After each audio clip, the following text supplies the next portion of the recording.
Well, first of all, the reason I wrote Rich Dad, Poor Dad was because I knew this time was coming. And we have, as a world, have never been here before.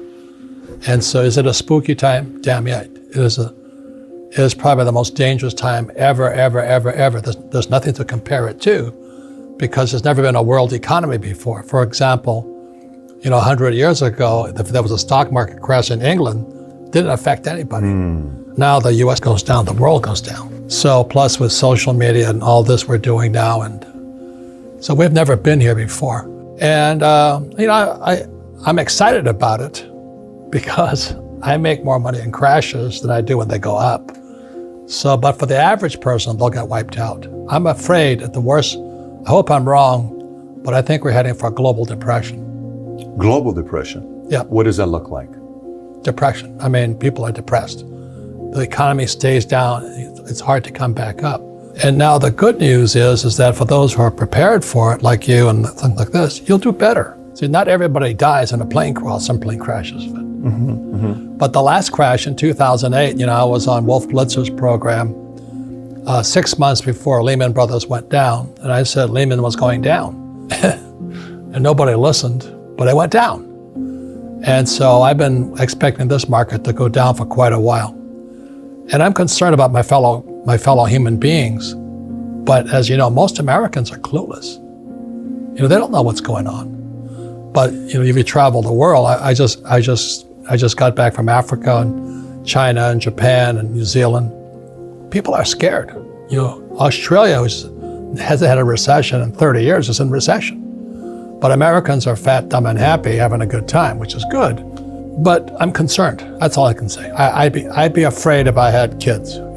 I think as an adult you can go hungry, but you don't want to see your kids go hungry, and that's what's going to happen. You think it's going to get that bad? Yeah. And the U.S. dollar is fake. Never in the history of the world has any fake money ever survived. And we're doing the same thing. We just keep printing this money. And when I wrote Rich Dad, Poor Dad almost 25 years ago, people said I didn't know what I was talking about. I said savers would be losers. Now, today there's quantitative easing, which is counterfeiting money. And then you have zero interest rates. And people are still saving money. Are you nuts? They just printed, I think, $500 billion in September of this year because the repo market is going down. And the average guy goes, well, what's the repo market? They don't know. So that's why it's fake money, fake teachers, fake assets. Our education system, it has been my rant forever. Why don't we teach people about money? Why is it? We all use money, but we don't teach people about it. So that's why I'm concerned. And I wrote this book, Who Stole My Pension? It's already sold out. But I wrote Who Stole My Pension because it was the reason I wrote Rich Dad, Poor Dad. The two authors here, me and myself, Edward Siddell, we both had dads who lost everything. And when I was in my 20s and my poor dad lost everything, it scarred me. And I said, I'm never gonna let anybody ever do that to me. So I had just come back from Vietnam in '73. My dad was unemployed, poor dad was unemployed, and he tells me to go fly for the effing airlines. I said, are you kidding me? And he says, go back to school, get your master's and get your PhD. I said, are you kidding me?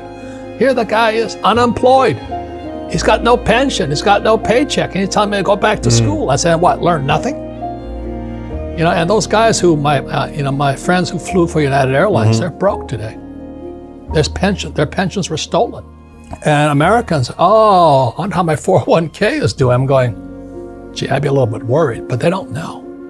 Americans live in a fishbowl, everybody sees in, but Americans can't see out. So I travel the world constantly. And what I see going on in the world is disturbing. I was just in Argentina and I took my kid brother there and he came back a changed man. He says, you weren't kidding, were you? I said, no, I wasn't.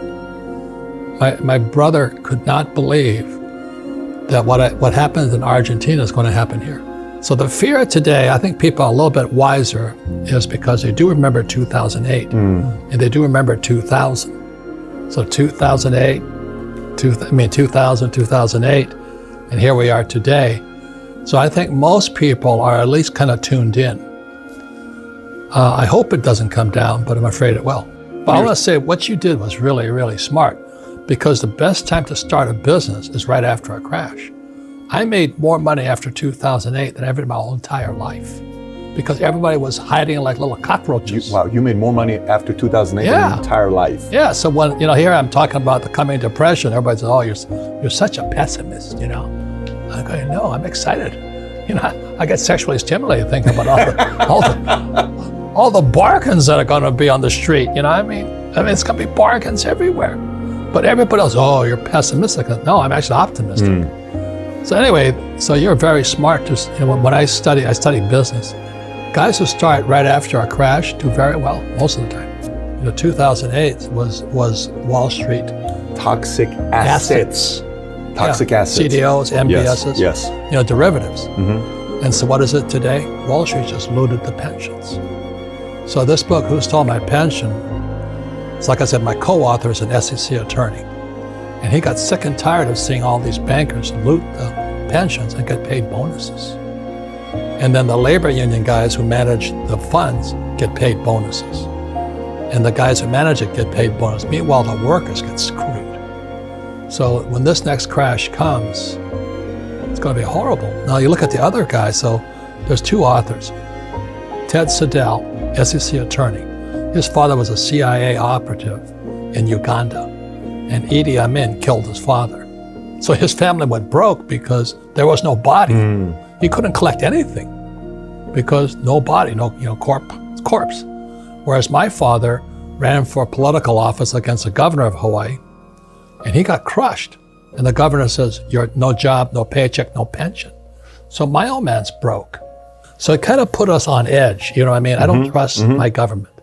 I'm not a Republican or Democrat. I like Trump, but they can't save me. Trump, Biden, Sanders. I mean, it's a cast of characters, right? You got the Donald on one side, and then you got Comrade Sanders, a commie. It's a reality TV show up there. You're counting on the government to take care of you? I mean, wake up. So you don't at all look at it as they have an effect over your net worth or your next moves? No. So you're... That's good. You want to make sure that no matter who's in office or if it crashes, you're okay. That's the most important thing you can do. You don't pivot based on presidents? No, of course not. They don't affect me at all. You don't pivot based on presidents? No, I'm not a stock guy, that's why. Okay. So I'm a real estate guy. I own businesses. So the Rich Dad Company does better in a crash. And apartment houses, they always do well because people have to have someplace to live. And I want oil wells because people are always burning oil. I always protect my assets that they're crash proof. So let me ask you, the average person's watching this right now saying, okay, Robert, I'm not like you. I don't run a company. I don't have a brand. I haven't sold 41 million copies. I don't have oil. I don't have rental properties.